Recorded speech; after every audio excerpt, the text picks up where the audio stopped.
Hello, everyone. It's me, Andrew. I'm here at Star Cottage Studio in the Bead Room. It's one of Allegory Gallery's biggest projects to date, and we're super excited about it. And this is where we do most of our lives from, but if you didn't catch on Sunday, which is an unusual day for us to go live, we did an interview with Jenny, who is an enamelist out of the Pittsburgh area.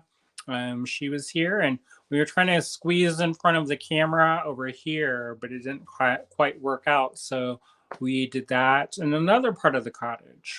Yeah, so hopefully you all are having a great start to your week. Some of you all, this is Monday.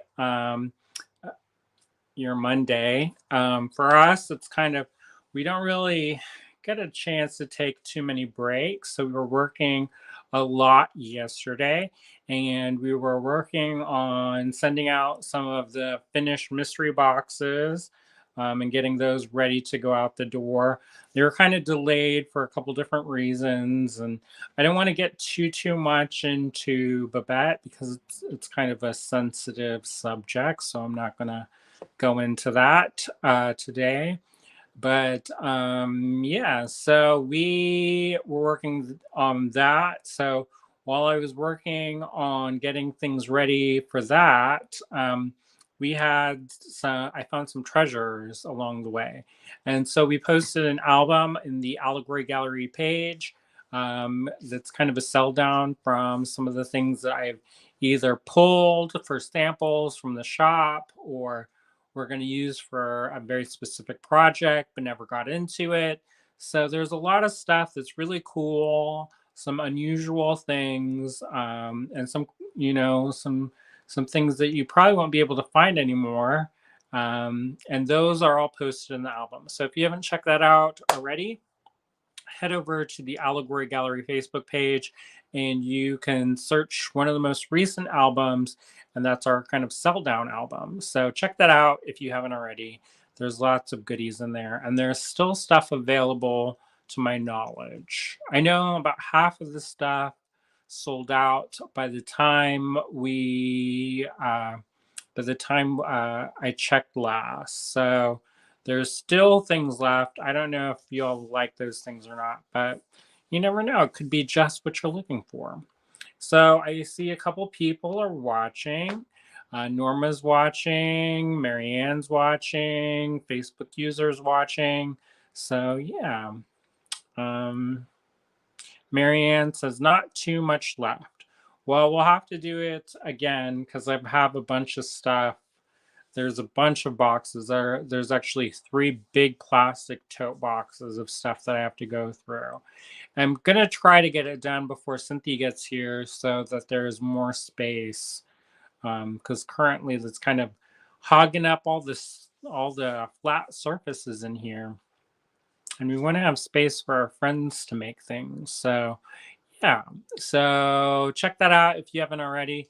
What else do we have to say? Tomorrow, Laura Lunsford has a trunk show scheduled with us. They'll be on, Laura and William will be on tomorrow on Wednesday for the Laura Lunsford collection. Laura Lunsford is an artist out of Alabama. And she creates these really beautiful soft soldered pieces where she'll take specimens and turn them into really amazing focal pieces. So be sure to check that out tomorrow because that'll be a lot of fun. What else is going on? I hope if you celebrate, you had a restful or celebratory 4th of July. We didn't really celebrate yesterday. We were busy working. But yeah, hopefully, if you did have a chance to celebrate, that it was a fun and festive way to celebrate and celebrate and celebrate and celebrate. I just feel like I kept saying celebrate over and over again, which I did. So, anyways, so I see a couple people have said things. Norma says, I got my Root Baby pin today along with a beautiful Kittapalooza, and I love it. I'm glad you liked it. We got those all finished up and sent out. Brooke says, hello from Detroit. Donna's watching. Howdy, Donna. And Robin's watching. Hey, Robin. So there's a few people watching. We've been so busy. I don't know if William, well, I do know he told you all a little bit about it because I talked a little bit about it. But we are looking into possibly buying a building in Johnstown for a second store. It's going to be focusing on artisan jewelry. Um, and maybe a little bit of some craft things thrown in there. But still early stages. I really would love to make it happen because it seems like a really great opportunity. But we're just not really in a place for us, if we were to do it on our own steam, to be able to do it. Because we just bought the cottage. So that throws off a lot of things. Like when you go in, or at least like when we went in to buy the cottage, we started to look at what we were pre-approved for, and they gave us a number, and it was like double the number that we needed for the cottage. However, if we went today, that number would no longer be there because our debt to income ratio would be different. So it's such a weird thing. It's like it's the same amount of money, but according to the calculations of the bank, it's not. I don't know how that makes sense, but somehow it makes sense to them. So if we went to go to the bank to get a mortgage to start the second store, we just probably wouldn't be able to do it without a cosigner or an angel investor or whatever. But it's not completely off the table. We've got our fingers crossed. There are a couple things that we're working on.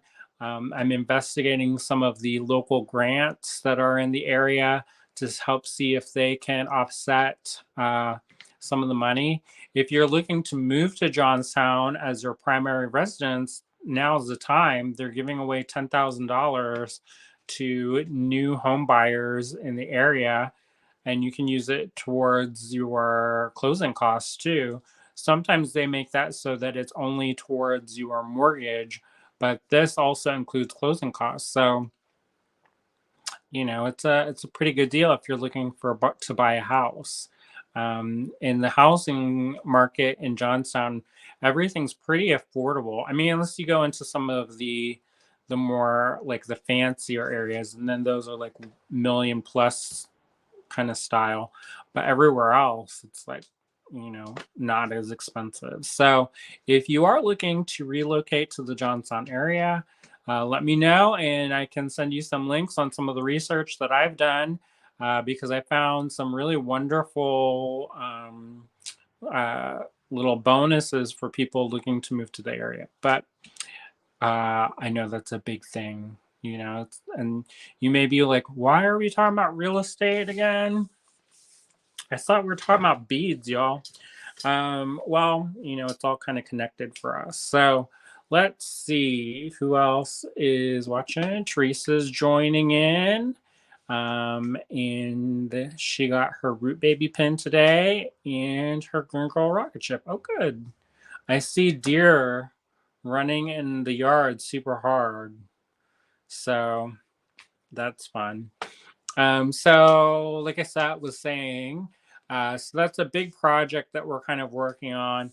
And if we can't get the angel investors, then we're going to try to do a little bit of the fundraising ourselves, and hopefully that'll all come together. So keep your eyes peeled for that. Um, it's not a crazy amount that we have to raise.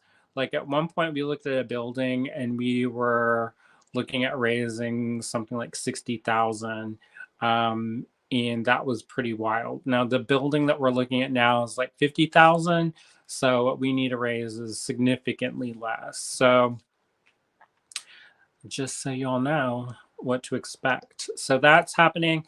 And then on Thursday, we're going to be having our kind of crafting with friends situation happening. And that will happen Thursday night around 7. And William will post a link in the Allegory Gallery Design Challenge group. And that's this one. If you see this link right down here, that's the link to our design challenge group here on Facebook. So if you aren't a member of that already, please join because it's a lot of fun. It's a lovely community. People are really friendly there, and it's a great way to share your work. And that's also where he will post the link to join in the Zoom call.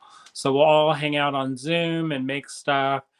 We've done it a couple times so far, and so far so good. Like everybody who participates seems to really enjoy it. So yeah, hopefully you'll join us. That's Thursday night, July 7th at around 7 o'clock. And then on Saturday, I have to go to Touchstone, and it will be my first in-person board meeting. So that's exciting. And I would love to do that. Because so far we've only met on Zoom, which has been nice, but it'll be nice to actually like sit down and meet people. I'll probably still be masked up. I try to be as careful as possible when I'm meeting people in new places and things like that, and taking extra precautions. But, I think we're kind of getting to the point where things are easing up. So we'll see how that goes. Anyways, Ian says, I always wish I could win the lottery and go ahead around and be the angel investor. It would be so fun. Me too.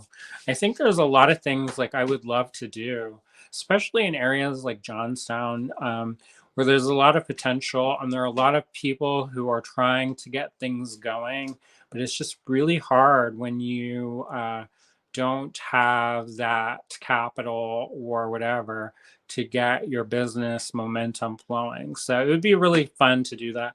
One of my like top 10 fantasies is to have tons of money and then go to a bead show and pick out some of my favorite artisans and say that I'll buy everything, every single thing on their table, no discount, and just pack it up. And because I've been in that situation where you have to like work so hard at shows sometimes, and sometimes you almost feel like a clown because you're like, la la la la la la la, buy my things, look at me, and it would be so nice to just like within like the first hour of somebody being open to go around and be like, hey, I'm gonna get it all. And then it would just be like, like in my mind it would be like trumpets and angels singing and things like that, because it's like if somebody did that to me, I would be so happy. And I've been super lucky in the past where I've made a collection of things and people will be like, I'm going to take them all. Like I made this thing of skull dollies, these little collage painting drawing things. And one of our people out here, they said, I want them all. And so that was a lovely feeling when somebody actually like really loves your work and is gonna, they want to show their support and, get everything. So that's a really lovely thing. Anyways, Susan's watching. Hey, Susan. Brooke says, I'm still masking. Too many people I know are still getting COVID. Yeah, I try to wear my mask. I wear it more than some of the people we know. It is a little bit tricky sometimes when you're in group environments, but luckily, if we haven't been able to mask up, we can kind of keep social distancing. Sandra says, hi, Andrew. Hi, Sandra. Susan says, during my wellness check last week, my doctor recommended masking in indoor spaces, especially with crowds of people. I could see that. Emily's watching. Hi, Emily. Yeah, so what else? So if you're just tuning in, I talked about how tomorrow is Laura Lunsford's show, Trunk Show. Be sure to tune in to the Allegory Gallery Facebook page or YouTube. There'll be lots of beautiful things on offer. Then on Thursday is the kind of hangout session. We're going to be adding the Zoom link to the Design Challenge group. So if you're not in that already, sign up for that. And then, yeah. So I mean, oh, and I also wanted to say that if you haven't checked it out already, there is an album on the Allegory Gallery Facebook page with some of my little treasures that I've got. So check those out because there's still some fun things left. All right. So Norma says, we're still a bit of a civic hotspot in central Kentucky, which is discouraging. Or COVID hotspot. And Brooke says, I was the only person at the PTA meeting wearing a mask, and there was someone there who tested positive the next day. I'm okay looking silly. I don't really mind it myself wearing a mask. I don't like to breathe people's face juice air anyway. So I kind of like it. And also, like for me, I have acne and eczema and all kinds of stuff. So if I get to wear a mask, I got to cover that up. So in your mind, I can be as beautiful as your mind can picture. And I don't have to worry about like trying to cover that up because it's already covered up. But anyways, let's get on to the thing. Let's go make some stuff. How about it? I thought it would be fun. I've shown this before, but one of the things that we've realized is that not everybody who watches has seen every single episode that we've put out there. So this may be new to some people. This may not be new.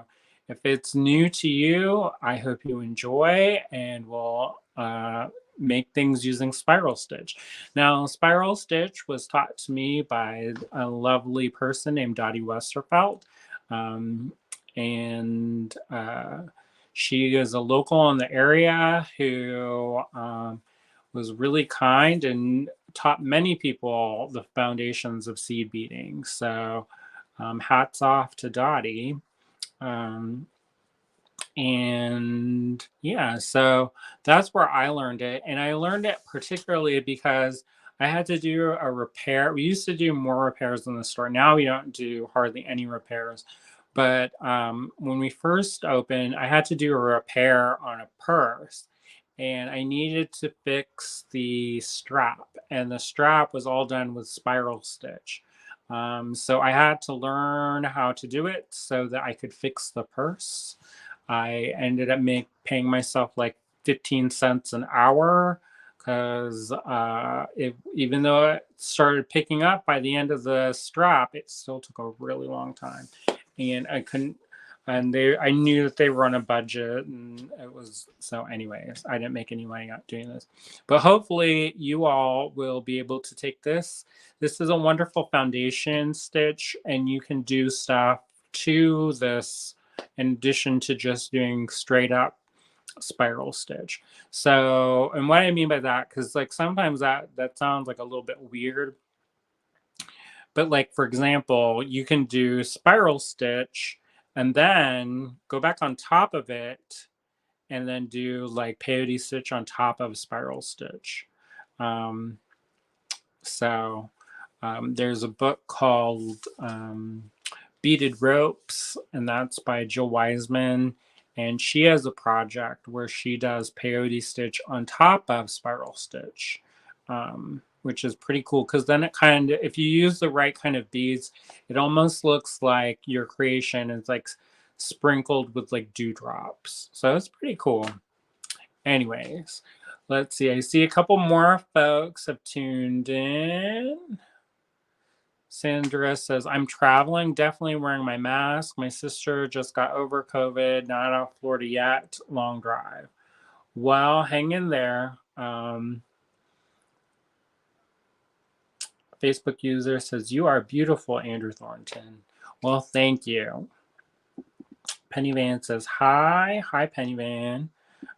Sandra or Susan says, during the height of COVID, I just stopped wearing makeup. No point to it.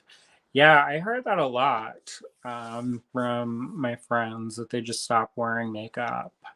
Um, and I've noticed that people aren't, uh, they're not, well, maybe it's, I don't know. I don't know what I'm talking about. Michelle's watching. Hey, Michelle. Susan says, Andrew, you are very kind. Thank you. Michelle said, I got my order today. Beautiful paired out. Love my new beads. Oh, good. You know what? I was going to sneak a present into your order, and then William said that your order already shipped. So maybe next time, if I remember. Um, Sharon's watching. Hey, Sharon.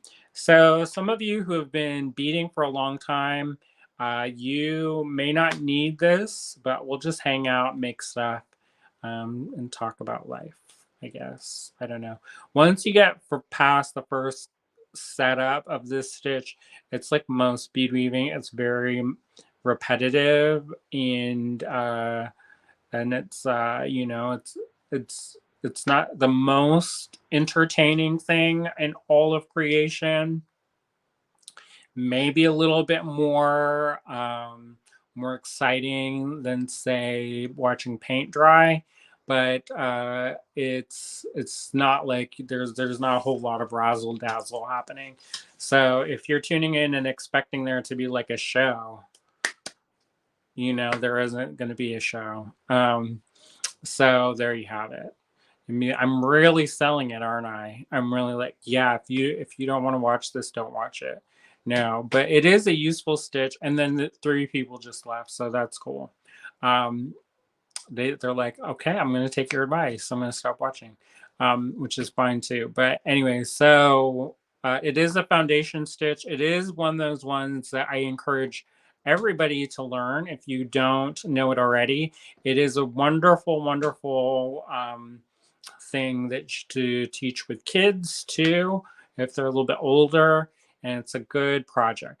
Now, depending on what you how you want to do this, it will determine what kind of threading material you use. If you want a piece that has a lot of drapery, this stitch you go back through several different times. So you can use a thread like Nymo, and it will give it a lot more drape than something like I'm going to use Fireline, and it's going to make it a little bit stiffer. But I like that stiffness. All right. And I should also mention that if you haven't seen already in the Great Bead Extravaganza, we launched our new trend report for what month is this? July.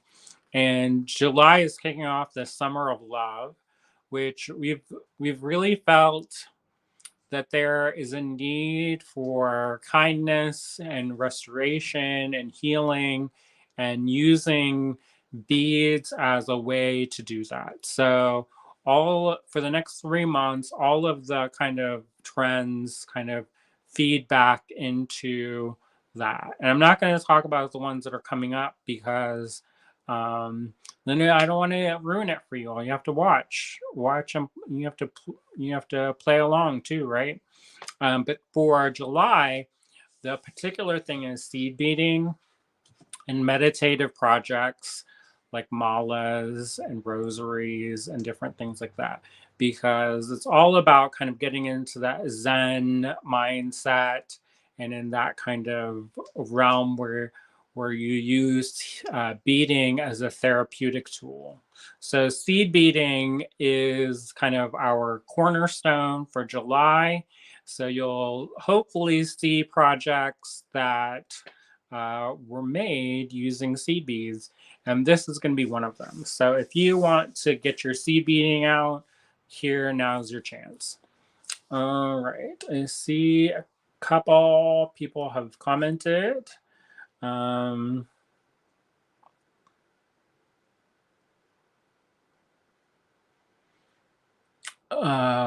Penny Van says repetitive projects are very zen to me. I can watch a movie or something while I beat. Yeah, I do that too. I listen to book on tape, and I just get kind of swept up into the story. Hopefully, not too swept up, because then you start dropping things and dropping stitches and messing up. Like there was one time when I was listening to a book on tape when I was on a road trip, and I got so into it that I had passed the exit long time, and that was not the best thing.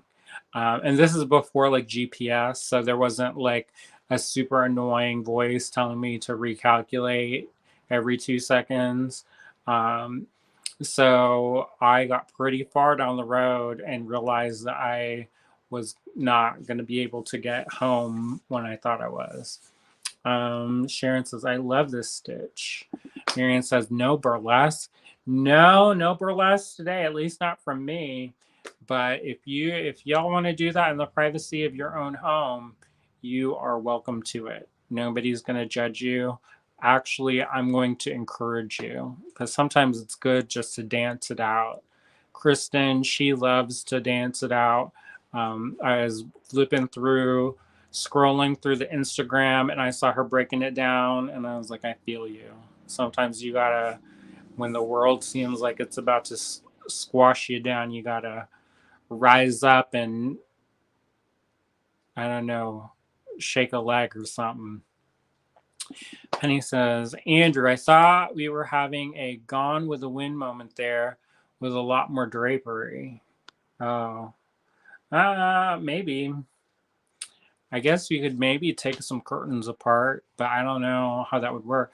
I do have scraps left over from my curtains that our friend Diane helped us hem. So you never know. It could be like my new outfit. I'll just cut a hole in the top and call it a poncho. That's a thing, right? It's like was it Scarlett O'Hara chic, I guess. Norma says, I'll have to leave soon, but don't take it personally. I'll watch the replay. I definitely need help with spiral stitch. I never really take it personally when people come or go or whatever. Um, and I actually only want people watching who like to be here. Like there's sometimes people, they like anger watch things. Like they're like, huh? Like I used to hang out with this guy, and he was really like super Democrat, but he would listen to Rush Limbaugh, and he like make himself get like the fire and fury just like build up. And I was like, dude, you're like giving yourself problems. So skip that noise. Chris is tuning in. Hi, how are you? Hopefully you all enjoy this. Carmen's watching. Carmen says, love doing this stitch. Oh, good. Bonnie Francis says, I have learned the peyote, but not the other you mentioned. Thanks for watching while I make pizza. Oh, good. Susan said, Marianne, you are funny. He. And yes, that's a thing. All right, let's flip it so that you can. Now I'm starting to think of like Missy Elliott song now, but don't put that on, because that's not a PG rated song. But let's turn this up. You're gonna see the ceiling for a moment.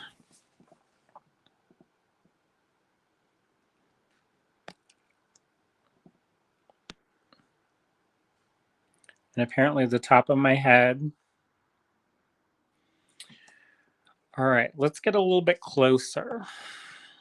I don't know if we'll have time to do this or not, but I'm going to say we have these clasps in the online store, and these might be a little bit big, but there's this fun cicada clasp. I love this owl class. This is like one of my favorite owls. These are all from our Allegory Gallery Fine Pewter collection. It's a new thing that we've introduced this year. I think we've only had it a couple months, but here it is. and we're super excited about it. Um, and yeah, that's a new thing for us. But we have beads and clasps and all kinds of fun things. So if you haven't seen it already, I do recommend you check out our online store. That's allegorygallery.com, and check out all the things we have going on. There's a couple hundred designs. A lot of them are beads, but there are also some toggles, and I really love the toggles. We're going to work on getting things up and running with production, hopefully next year. Sooner if I can do it, but it is what it is. All right. So what I did before we got on camera is I cut off a wingspan of fireline already. Now this is a heavy gauge fireline. It's a 12-pound fireline. And the main reason why I'm using that is because that's what I have uh, going with what I had with some other projects. So I'm just going to use it. It is going to make it a little tricksy sometimes because you do have to go through the beads multiple passes. And so that sometimes makes that problematic.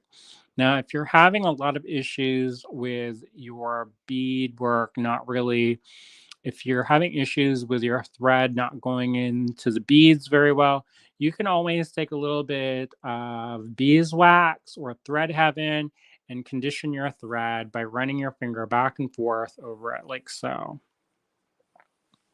And that will help it kind of lubricate it so it doesn't get as tangled up as much as it could. We'll talk about these classes later if we get enough done. If not, then then we'll have to think about it. I've got two colors here. These are Mayuki, and they are size 11. One of the colors you will use way more than the other. And that's just the nature of the stitch. Now, I will preface this by saying, depending on the beads that you use, will determine what your finished piece looks like. If you use beads that are similar, like these, in size and shape, then you will get kind of a tubular shape that spirals. It's pretty cool. I was going to show a sample, but all my samples are hidden somewhere, so I don't know where it is.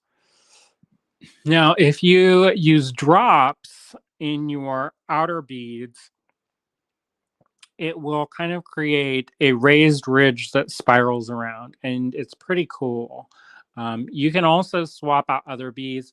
One thing that you will have to be mindful of is that it's not always a 1-to-1 ratio. So if you use a bead that's like a size 8 for your core, and then you use other beads, size 10 beads or size 11 beads, for your outer kind of rows, then it's going to change it. And you're going to have to play around to get that so that it looks right. So I am sorry that there isn't a more direct kind of methodology of saying this equals this equals this. Um, the real test is if you do it yourself and test it out. But for these, I'm going to show you this. All right. So the first thing I'm going to do is I'm going to string on a stop bead. Let's see. I've got a couple comments. Marianne says, like Billy Idol, I enjoy dancing with myself. Mercy says, just got notified. You just started. Very timely, Facebook. Hail. Well, we really haven't gotten started, so that's okay. Suzanne says, I'm back. Had to log in to StreamYard again. Marcy says, is he using Toho? Sharon. No, these are Mayuki, but you could use Toho. Sylvia says, you mentioned Fireline will make it stiffer than another type of thread. Does the weight of the fire line make a difference in the level of stiffness, and on why and when do you use differently a fire line? So yes, um, if you use a heavier gauge or thickness of fire line, it will make your piece more stiff than if you use a thinner gauge. Um, and uh, and let's see, what's the other part of that question? Why would you do it? It just depends on your preference. Now, there are some people who really think that Fireline and Fireline equivalents like Wildfire are a preferred beading thread because it's a braided, thermally bonded weaving thread. So that's much more. It's a little bit more sturdy than, say, like a one ply thread. So it just depends on what you're doing. Also, it depends on what your end effect will be. Sometimes when I'm doing like a peyote stitch and I want it to be have a really almost like a fabric of glass, I will use Nymo, and it has a lot more kind of fluidity to it. It's not as stiff as, say, the Fireline. Now, Fireline is something that you, if you need to do structural work, I would recommend using that um, over Nymo, for example, because it is a little bit more loosey goosey. So just keep that in mind. And yeah, all right. So I see Nancy's watching. Hey, Nancy, Sylvia. So thank you. All right, let's get to work. All right, so I'm going to pick up one bead and I'm going to pass it all the way down till we get to about um, 5 or 6 inches worth of beading thread at the end. And the reason why I'm leaving that is if I'm going to attach a toggle or a clasp at the end, I want to make sure that there's plenty of thread left to work with. If you go right up to the edge, you're not going to have enough thread at the end and you'll have to add thread. So um, make sure you leave yourself enough room at the end. So what I'm doing is I pass this back down all the way down to about 5 or 6 inches at the end. And I'm going to take my needle and pass that back up through my seed beads that I just added. And for all of you out there who have done this, you're gonna be like, oh my gosh, did he really just have to break it down to do a stop bead? And yes, I did. I did break it down. All right. So the next thing we're going to do, we have what I'm going to call A and B. And so we have A, which is going to be on the left, and we have B, which is going to be on the right. So I'm going to pick up 4 of A. And if you are looking to duplicate this, the color for this is color 212 of Mayuki seed beads. And this is size 11 row cows. Now, bead B is color 210 and it's a row cow. These are both color line beads. So, and one's like a cantaloupe and one is like a kind of a raspberry color. All right. So string up 4 of these beads. The next thing we're going to do is string up 3 of bead B. And we're going to go back up through the core of the first 4 beads that we added. All right. And we're going to make sure that these kind of fit like so. And I don't know if you're going to be able to see it or not. I'm going to try to get it in focus, but you want these to be side by side. If they are not and they overlap, it's going to become problematic. Now, here's the thing. You want your tension to be good, but you don't want it to be too good. If you pull too tightly, it's going to make getting this needle and through the beads very hard. So make sure that you don't pull with all your might because for one thing, you'll probably break stuff.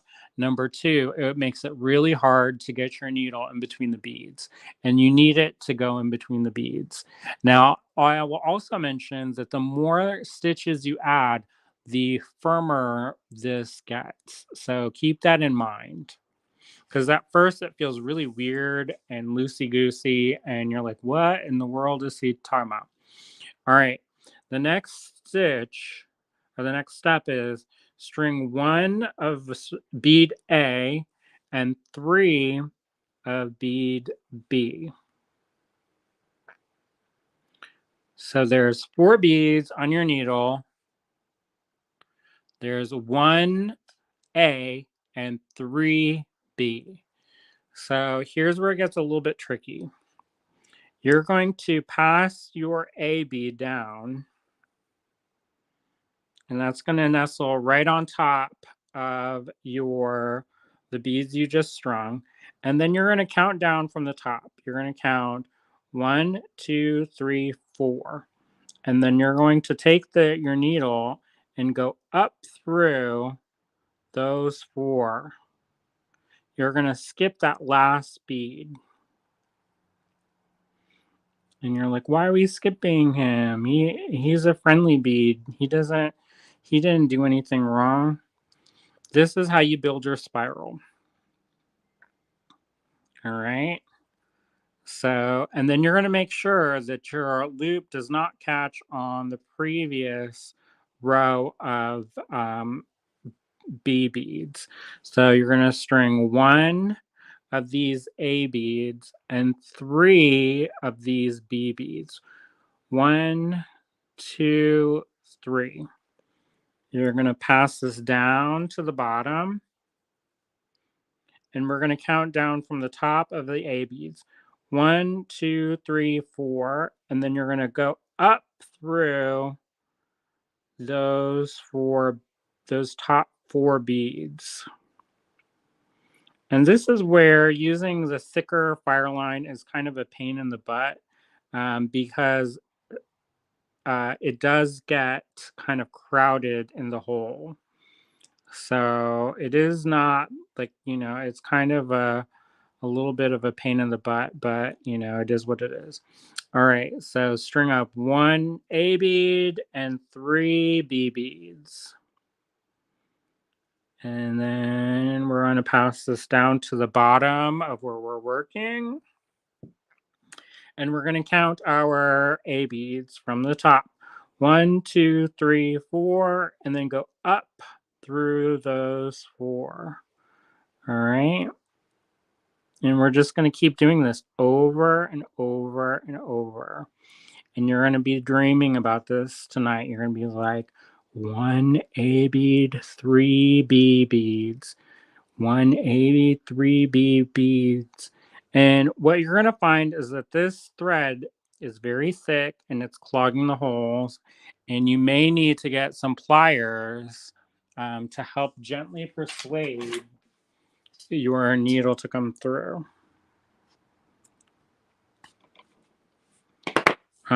Because it is going to get tighter.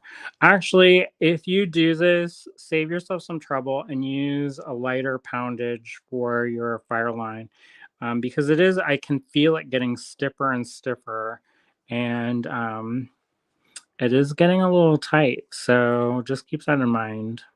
Usually I use half the size of that, like a 6-pound. So yeah.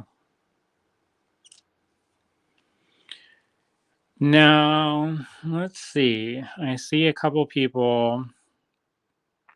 Penny says it really does. Plus, color line beads have a tiny bit smaller hole.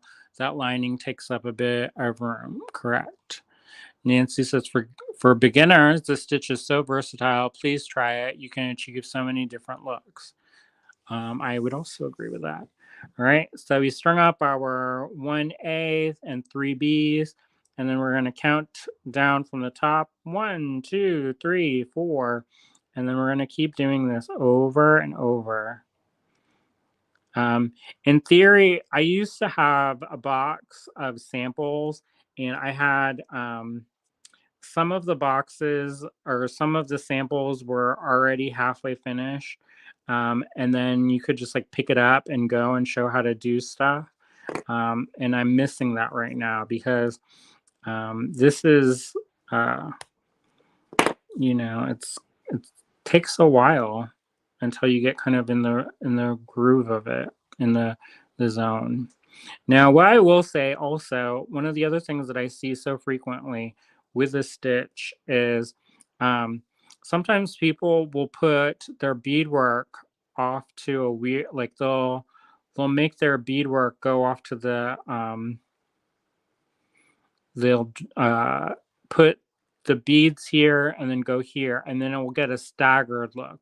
So when you're stringing your beads, always put them on the same side. So I'm working with this, and I've got this on always to my right side, and the core is going to always be to my left side. And I think I just skipped a stitch or a bead, either that or I broke it, which is possible also. All right. Well, I'm going to let's make my life a little bit easier, and I'm gonna do a little bit of a restart, and you're gonna be like, "What? He lied to me." No, this is just me making my life easier so that we can actually get this done quicker than not. So if you do this stitch, don't use the 12 pound because I feel like that's going to ask for breakage. So I've got these are a size 8. These are a Matsuno size 8. um, I'm going to add just a stop bead, and it's going to have a different look.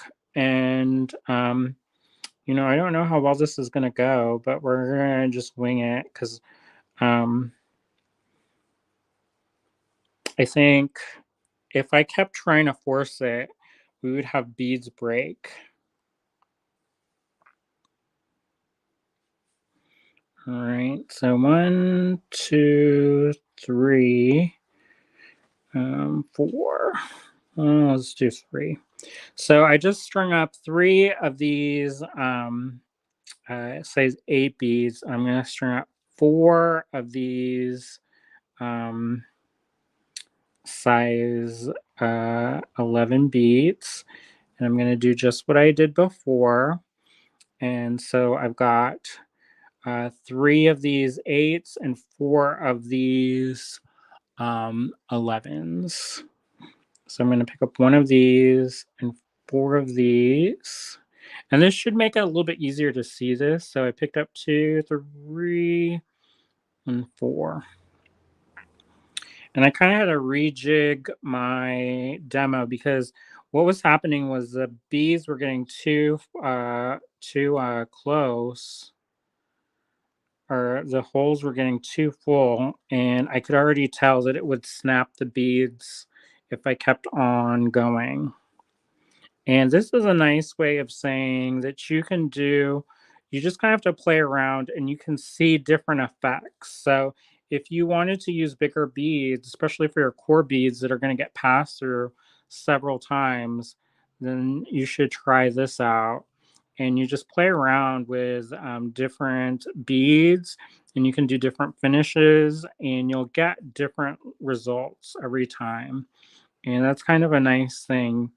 And you could also do a lot more beads on the side if you were doing kind of like a Russian spiral or something like that. Um, but this is kind of just a basic beginner. Did I need to put one more in here and then kind of pay attention a little bit harder. All right, so 1 of these size 8s and then 4 of these. And then once we get going, you'll start to see this rapidly progress.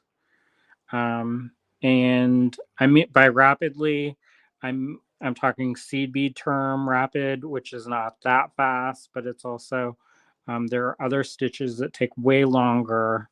to see result. But at first, it kind of looks like a piece of chewed up bubble gum, and you're like, "What the heck is this?" But after a while, it starts to develop. So I picked up one of the core beads, three of the side beads. I'm going to go down 3 beads. And I mean, we've just been on for just a little bit of time. And already look, you can already see that spiral is developing. Are you getting bewitched by it? So one of these, 4 of these.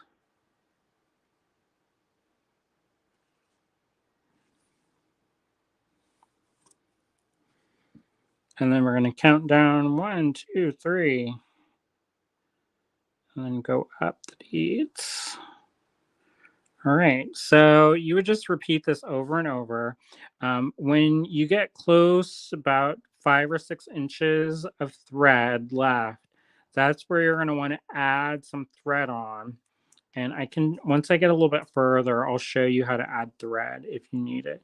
Now, I realize that I apparently add thread differently than other people add thread. So, 1, 2, 3. So this might be different for you if you learned a different way, or it could be the same, but I learned in a different way of how to do that. So yeah. All right. So you'll pick up one of those A beads and um, 4 of these pink beads. Now, if you want, you can also build a pattern into your creations as well. And what I mean by that is, say, if you wanted to make this even more, like if you wanted the stripe to run around that, you would do, let's say, 2 of these, 2 of these, and then 2 more, or 1 of these, 2 of these, 1 of these, and then do that for your outside, and that'll have a racing stripe effect. So depending on what beads you use will definitely change the look of your finished piece, if that makes any sense at all. And I guess I could do a little sample of what that would look like. So I'd pick up one of these, and I'll pick up one of my um, pink beads, 2 of my cantaloupe beads, and one of the pink beads. And it's not going to look like anything at first because there's not enough to create a pattern yet. But that's what we're going to do. I'm going to work in a little pattern there for you. All right, 1 of these, 1 of these, 2 of these, and 1 of these. And then this will hopefully give you a sense of what you can do with just one switch of one bead, how it changes the look of your finished piece. Because I know sometimes you're like, this is the same thing over and over. How can you get any kind of variation on this? And this is one way you can add a little bit of variation to your creation so that it looks like something different. Because it kind of seems very repetitive, and you're like, how are you working? How are you going to make it look different? And this is how. So I'm going to just string up a couple more of these rows, stitching on a couple more of these rows, and then you'll see what I mean. Now, do we have any questions so far? I see somebody said, Nancy said, this spiral is sometimes referred to as DNA because it looks like the symbol seed bead trivia. I haven't heard anybody call it that, but I wouldn't not believe that, because maybe this is something you can teach your kids if you're learning about DNA. You'd be like, this is the R was it cytosine and something G scene. I don't know. It's been a long time since I've taken biology, so um,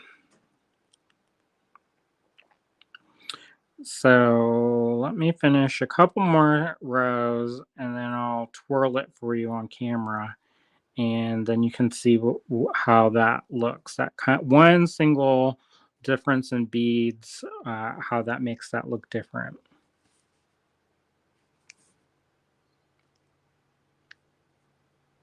And when I'm working with it, I'll hold my work like this, and that helps brace it while I'm working on it. Because if you leave it kind of go loose and loosey goosey that way, it's kind of sometimes the tension can get really off. So I hold my beadwork, and that seems kind of like it should be like a no brainer. But I've seen people where they don't necessarily brace up their work, and then they don't get the tension is a little bit off, and it's super loose. And then you can see the stitching, and that's kind of problematic because if you can see your stitches like really a lot, then what's going to happen is something might catch those stitches, and you can have a real big mess. So the colors I picked the second round as kind of I Dream of Jeannie colors, I think, if y'all remember that. Um, getting channeling some Barbara Eden up in here. Um, all right, so I'm gonna take this and pass this up through here. And we haven't really been on that long, especially since I restarted. And already I've gotten, for seed bead stitching, that's really fast. But you can see that there's a stripe kind of built in. Sylvia says, for the spiral bead, could you use magatamas for all or sporadically? You can. I would probably use one magatama in the middle and then flank it by two rocals. And that will create kind of a spiny, kind of a spine through the end. And I'll post pictures in the comments. Of what it looks like when you do that after when I get home. So what I'll do is a couple more, and then I'll show you how to add some thread. How about it? Like I said, this is not exactly like razzle dazzle. I mean, this is one of the foundation stitches, so it's not super exciting, but I think it's cool.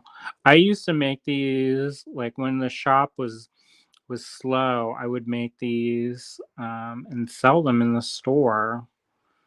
Um, and that's before, those were different times when I didn't have other responsibilities, simpler times. I mean, those times were really hard, but there were times when, like being a shop owner, I just kind of had to be at the shop, you know? But nowadays it's a lot different. We're doing a lot more things, and so that requires a lot more kind of coordination and work with other people. So nowadays I hardly ever go into the shop, and mostly I hang out with all of you, you know, online. So it's a little bit different. I don't necessarily miss those times because those were kind of difficult and challenging for other reasons. um, but you know, and I feel like, and William, he works another job now, which is where he is now. But you know, he used to work full time there, and I worked mostly everything, and so I don't really miss that. It's a little bit easier now that it's like a team sport. Like he would work here on the work at the shop on weekends. But in the very beginning, it was just me all the time, me. And so that was a little bit hard, you know? You can't, like, I think it's one of those things where as you grow, and at first it was a little bit hard to let go of that side of that, because, once you're so used to doing things a certain way, it was a little bit challenging at first, but then now we kind of have different roles in our business, and that has definitely helped, allow us to grow and grow much more rapidly. So there you go. All right. So we are getting to the point where I probably should add thread coming up soon. Marianne says sunset colors. Sylvia says, thank you. Very cool stitch. Yvonne says, pretty pattern. I'm a seed bead novice. Yvonne says, is the red bead a larger size? Yes, it's a size 8, and these are size 11. So that's what that kind of, it spirals around. So depending on the beads you pick, it will change how that looks. And also, once when you go back to add thread and things like that, you're going to be tightening up your stitches. So you're going to be passing back through a lot of your work to tighten it back up. And so that will help reinforce your stitches, but it will also kind of make them lay where they're supposed to. And you can kind of see where there are a little bit of gaps in the stitches. So, and it's not necessarily a bad thing, but I'm just kind of working that out so that it's a little bit tighter. So there you go. You kind of twist it and it will come into shape. All right, so let me add some thread. I probably could get a couple more rows in there just the way it is, but what I'm gonna do is I'm gonna cut off another wingspan of, of the fire line. And I was always shown to add a wingspan or work with a wingspan of thread because if you work with a wingspan, you're less likely to get that tangled up. Now, there are people who don't like to weave their threads back in, and so they work with much longer threads. I don't like to do that because if you have a really, really long thread and you're a very long working thread and you try to do this, I find that the longer the thread you have over a wingspan, the more chances you're going to get this tangled up. And you're going to spend more time fixing problems than just adding thread and weaving them back in. All right, so to add a new thread, you start with your wingspan of fireline. You're going to go down about 4 or 5 inches or so, and you're going to make a slip knot. And so that's like this. All right, so I'm going to do that slower. I use 2 fingers. I wrap this around, and it creates a loop. And then I take my tail and I bend this back through that loop, and I pull it up until it tightens and creates an adjustable knot, and that's called a slip knot. All right, and then I'm going to slip this over the end of my piece or my working thread that I'm adding thread to. I hold that still, and then I pull that slip knot while I'm holding it in place until I hear a pop. And you'll hear a pop. It goes pop, or you might feel it. Then for me, I like this to be extra secure, so I will do a surgeon's knot. So I'll go once, I'll make a knot once, and then I'll take this and go 1, 2. And sometimes they call that a box knot. And then this is kind of big, but those beads have a very ample size hole. So it's fine. So then what I do is when I've added my new thread, I put these and I hold them with the work so that they don't get tangled up as I'm working. And then um, I need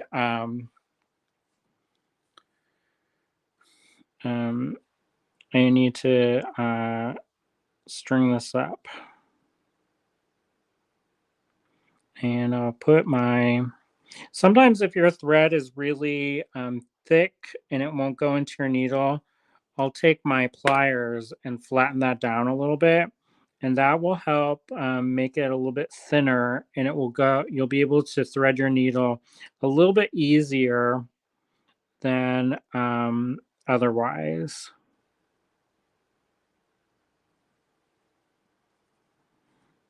All right. So who remembers one of these, two of these, and one of these? I'll pass that down. Then I'll count 1, 2, 3, and then go up through the core, that middle core. Now it will feel a little bit loose at first, but it will tighten up the more times you pass through your work. All right.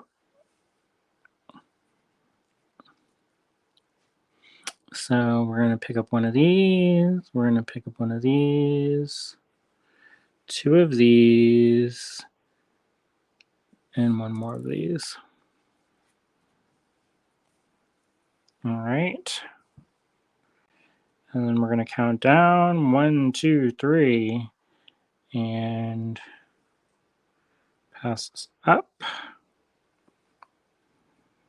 and slide these on.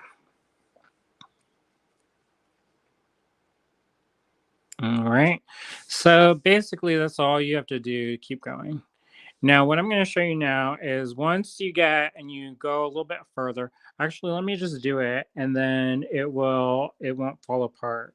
Because sometimes if you try to weave them in and you don't have them fully secured, then stuff can get kind of wonkadoodle. So I'll just secure this with a couple more stitches and then I'll keep going a little bit. And it goes pretty quick, especially if you have these set up ergonomically, which I don't. But if you have them in a row, you can just pick one up, kind of go quicker that way. If you go back and forth, it only shaves off a fraction of a second. But when you're doing thousands of rows, you can make it go quicker if you have them set out in your pattern. So that's a trick to speed up your beading if you need to. Also, if you get confused easy, sometimes I think it's helpful to make little piles, and then you just pick up one from each of the piles, and then it just goes a lot quicker. As opposed to being like, oh, how many did I string up? How many did I count? Because then you don't even have to think about it. You just pick up one of these, and you pick up one of these, and then there would be two piles of these cantaloupe beads, and then there would be another pile of these pink beads, and then you just string that up like so. All right, and then you count down 1, 2, 3, and string up through your work. Now, this is also a handy dandy trick. If you hold this between your thumb and your forefinger, then you can get these to line up, and then you kind of have a straight shot up the holes of those core beads. So then you can also get tighter work. See what I mean? All right. Okay, so I've got this in here, and what I'm going to do is I'm going to take my thread off of my needle, and I'm going to go to the ones that I have to weave in. Now, this is kind of the most pain in the butt part, and I know sometimes people are like, "Ugh, I hate this part," because it's very intuitive and it's not it's not as precise as, say, um, when you're adding the stitches on, you have to keep a pattern. But with this, you kind of have to go with the flow of it. What I'm going to do is I'm going to take one of these threads and I'm going to go down and I'm going to put one of these go up. And the reason why is it will hide the knot underneath one of these beads. All right. And you're going to pull it gently and it's gonna go and hide underneath that bead so you don't see any knots. And then what I'm gonna do is I'm just gonna retrace my steps and try not to get that tangled up in there and just keep going. And if you need to, you can skip some rows by going up through those core beads and doing that. But the more you go back through your beads, the tighter your work will be. So sometimes it's a good thing to be able to do that. And then when you get to a certain point, you can just add you can make an anchor knot and trim it. And you don't have to do all at one point, but it is good to weave your work back in and you can see your stitches getting tighter and tighter. So what I do when I'm ready to finish off and cut it off, I'll find this little thread bridge in between the core bead and the outer row. And I'm going to go under that and then go through this loop. So basically, it's another slip knot. I'm going to pull it tight. But I'm not going to trim there. I'm going to go back through some of those core beads and then I'm going to come out here or wherever and then I'm going to find another place and I'm going to add another one of those anchor knots. And I think it's important not just to leave one knot. And the reason why is if that one knot comes undone, then all of your beadwork comes apart. So it's important not to just rely on one single knot to hold your piece together, but off of a series of knots, and then your work will be a lot tighter and will come apart less. I think it's important, especially if you're selling your work, to create pieces that are not going to just like fall apart the first time somebody wears them. But yeah, so I just added another little anchor knot, and then I'm going to get up there and trim it. With this bonded thread, if you have one, you can use this thread zapper, and that works great also. But I'm going to take my needle, and I'm going to weave this tail in, and that's what I'm going to do. So hopefully you all are doing well out there. Let me know what you're working on right now. And are you making any fun projects? Are you making any? What are you thinking about making for dinner, or did you already have dinner? Somebody is saying that they were making pizza. That sounded good. I'm gonna try doing this intermittent fasting. Cynthia's been doing it, and I did it before, and it was successful for me. I don't know why I stopped. I think I went traveling somewhere, and then it's always problematic to travel and try to do those things. But I'm getting kind of to the point where if I don't do something, it's going to cause other health problems. So, anyways, I'm not going to get into that because that kind of is depressing. And you'll like have enough depressing things in the world besides talking about health problems. So I'm going to go back through, and I should also mention this. Once you pick a way, that's not the only way. You can always go back through your beading and go in the other direction. If you do decide to go in the other direction, you do have to add a little anchor knot. And sometimes if your beadwork is super tight, you will have to use the pliers to pull your needle through. So just keep that in mind. All right, and that's pretty good. I'm gonna make sure that's nice and tight and then trim it.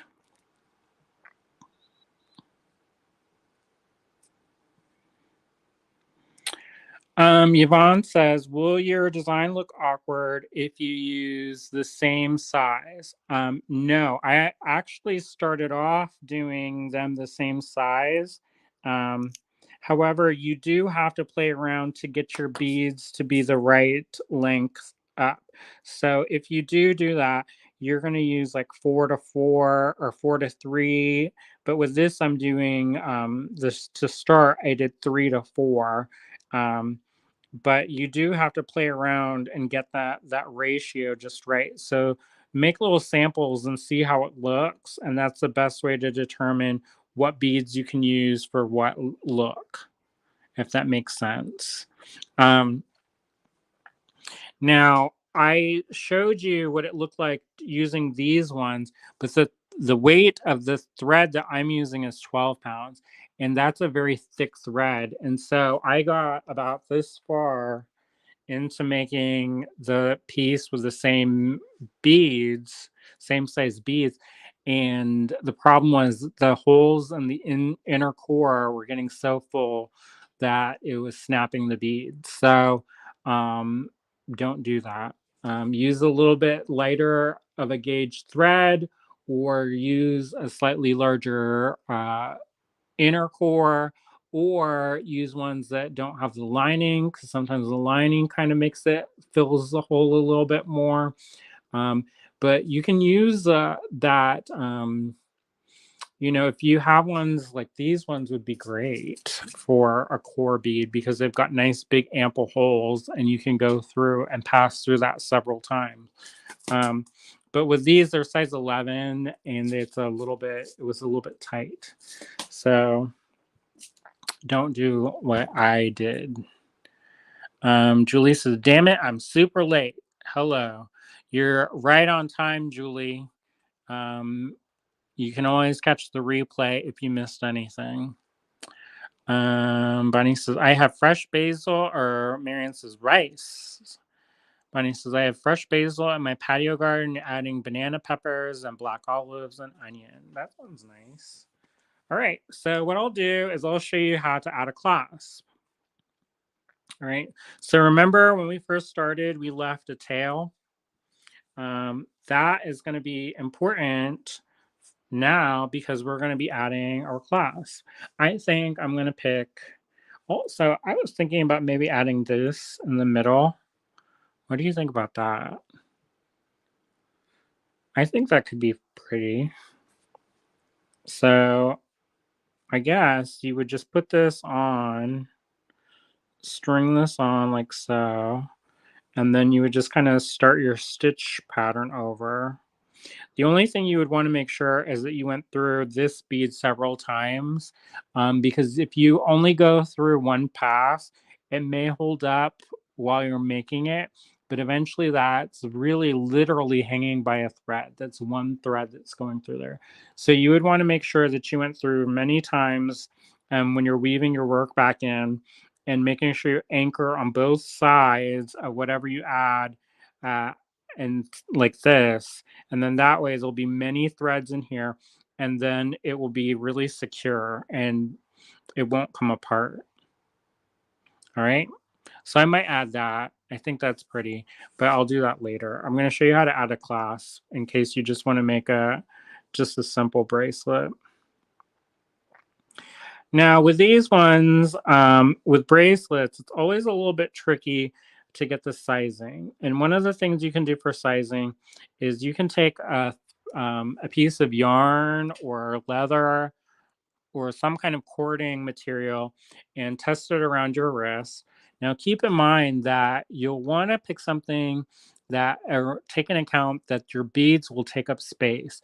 So if you have a bracelet like this, and they're all relatively small size beads, you will need less thread than if you make a bracelet with these mamba jambas.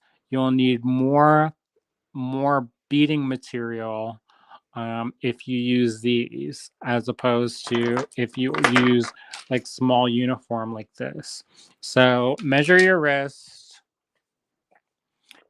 cut it or make a mark and use that as your template.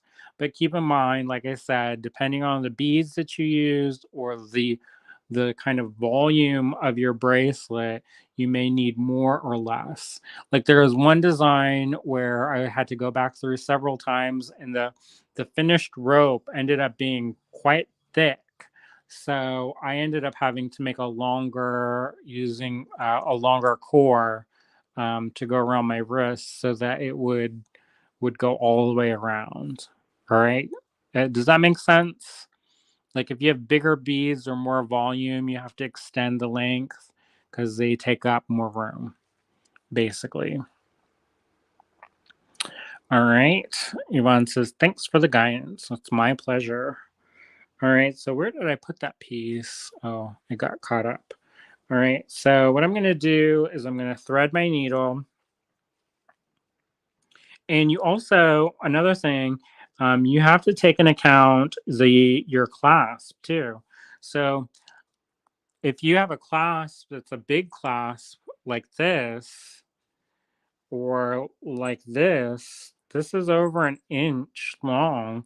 So you have to factor that in. So if you make your bracelet to fit perfectly around your wrist, and if it is good, it's like the perfect size to go all the way around your wrist, and then you add this clasp, it's going to be an inch and a half too long. So that it could work, but especially with toggles, you have to be really careful about the sizing, because if it's too long, it's just gonna fall apart. Especially if you shake your wrist, it's just gonna come undone. I think I'm going to use this bead. So one thing that I added is I added this stop bead, and I'm going to have to take the stop bead off. So whenever I'm going to take something apart, or if I've made a mistake and have to go back through a bead, I always use the butt end of the needle to go back through. And you may be saying to yourself, that's not the pointiest part of the needle. What are you doing? Wouldn't you use the pointiest part to go back through? And the reason why you would use the butt end of the needle is it's less likely that you'll get it where you take your needle and it goes through the threading material. If you do that, what's going to end up happening is you basically sew that on, and it's almost impossible to get off. So just keep that in mind. I don't want to scare you or alarm you, but yeah. So I'm going to string on about 6 of these core beads. So it's 2, 4, 5, 6. I'm actually going to do 12. So it's 2, 4, 6, 7, 8, 9, 9, 10. And then I'm going to fold it over and see how big I could do the 2 more. All right, so it's 12 beads.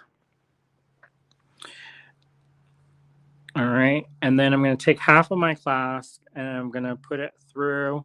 I'm going to make sure that the beads slide over the clasp slides over your beads. So work that over so that that's nice and taut, and then see if that moves easily over them. And what your goal is with this little exercise is to protect the thread. You don't want your clasp to be rubbing against your thread.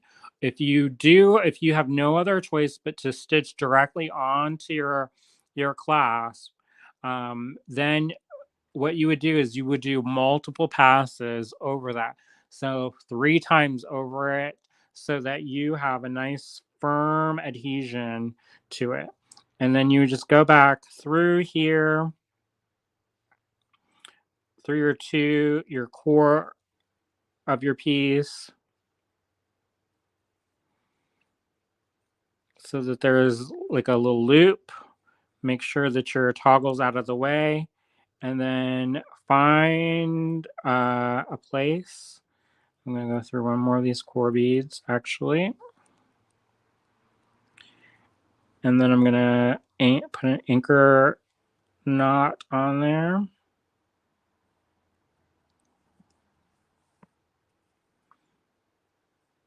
And then I'm going to go back up through the loop. So like I said, you have to make sure that whenever you're adding any kind of mechanical attachments that's going to get a lot of wear, that you go through several different times. Because if you go through just one time only, like these ones, if they on the sides, if there is only one thread that goes through them, it's not the end of the world, because it's just not going to be as big of a problem, because there's not a lot of structural weight on these. These only carry these 4 beads onto this outer layer, so it's not a big issue. However, if you have something like this, you definitely 100% want to make sure that you go through at least a few times to make sure that your class is going to be um, adhered firmly to your work. All right, and I made a mistake there, and I'm going to show you I'm going to fix it.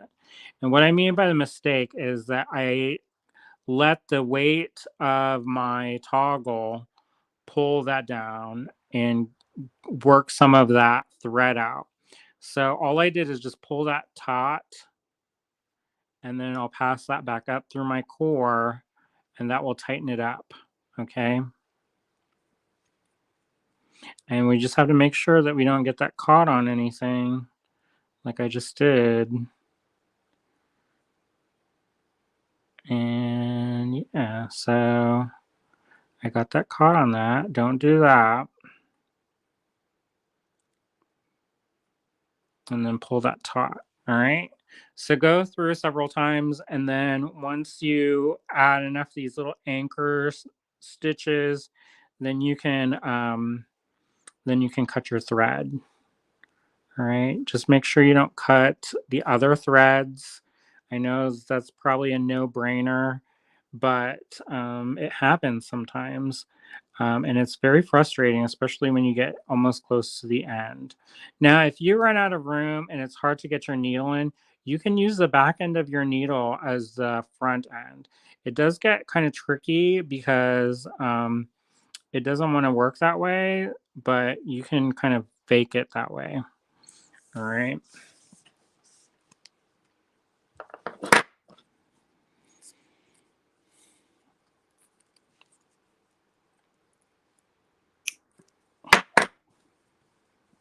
And then whenever you're doing toggles, make sure you have enough lead on your toggle bar if for this, so that it can flex like this. All right. If your piece is great big honking big up to the end like this, and you can't bend it, you will never be able to get this through the toggle. It will be very difficult if this is firmly like this, and then you have to like somehow like cajole this into there. It's going to be really difficult. So if you have big beads like this, make sure you have a big enough loop in between so that you can flex this so that it can turn horizontally, so that it can slip into your hole, and you can comfortably manipulate this so that it's not super duper tight.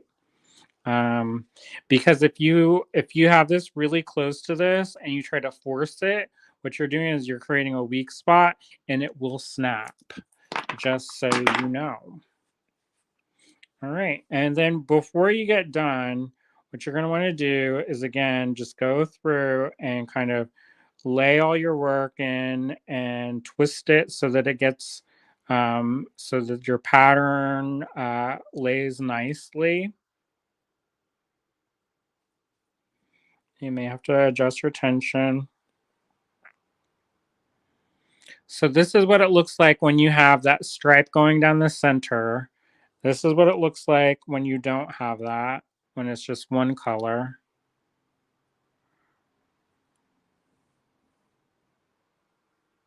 And then, so you can see the difference. All right. So that's basically how you do that.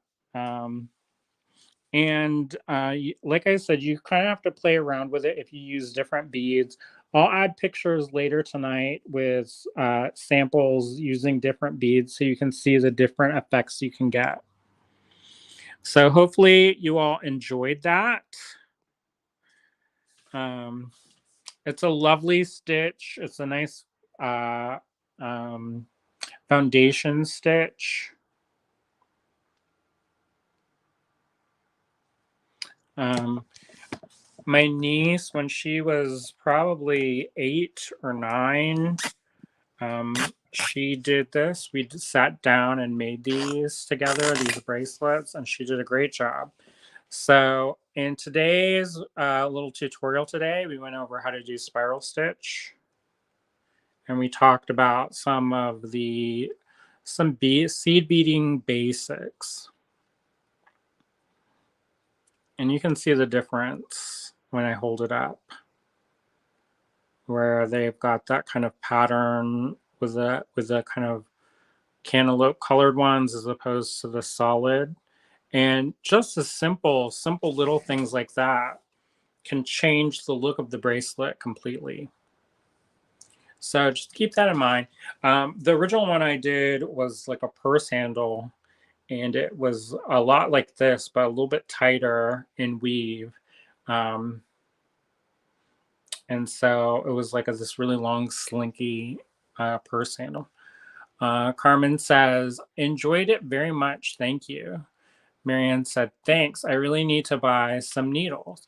Yeah, so if you get needles, there's a lot of needles out there. They used to, the old school ones were look for ones from England, but now that's kind of dubious. Sometimes people will send the needles to England to be packaged, and they're actually made in China.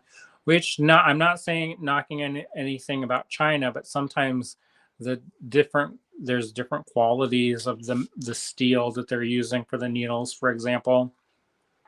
And I got a package recently that said it was from England, one of the old timey ones, and they just all snapped in half because there was an impurity in the steel. I've heard good things about Tulip brand for needles. The ones that I sell in the shop usually work pretty well. If you need any needles, let us know. You can always email us at info@allegorygallery.com. That's like anything. If you run out of something and you need something and you don't see it on the website, you can always ask us. I have a whole room in here of beads, and I got a whole store full down the street. So just let us know. If you need anything, we can invoice and ship out. No problem. All right. So thanks so much for spending time with me on this lovely Tuesday. It's kind of overcast here today and off and on rainy, but not too bad. We made spiral stitch today and talked all about that. You saw me mess up really good in the beginning. Hopefully that was a learning tool. I did that totally on purpose, right? Actually I didn't, but it's been a while since I've done this, so I'm surprised I actually remembered how to do it in the first place and not look at my notes. So there you go. All right. Thanks so much. Have a great night. I will post pictures in the comments on Facebook with some of the options of some finished designs. All right. Bye bye.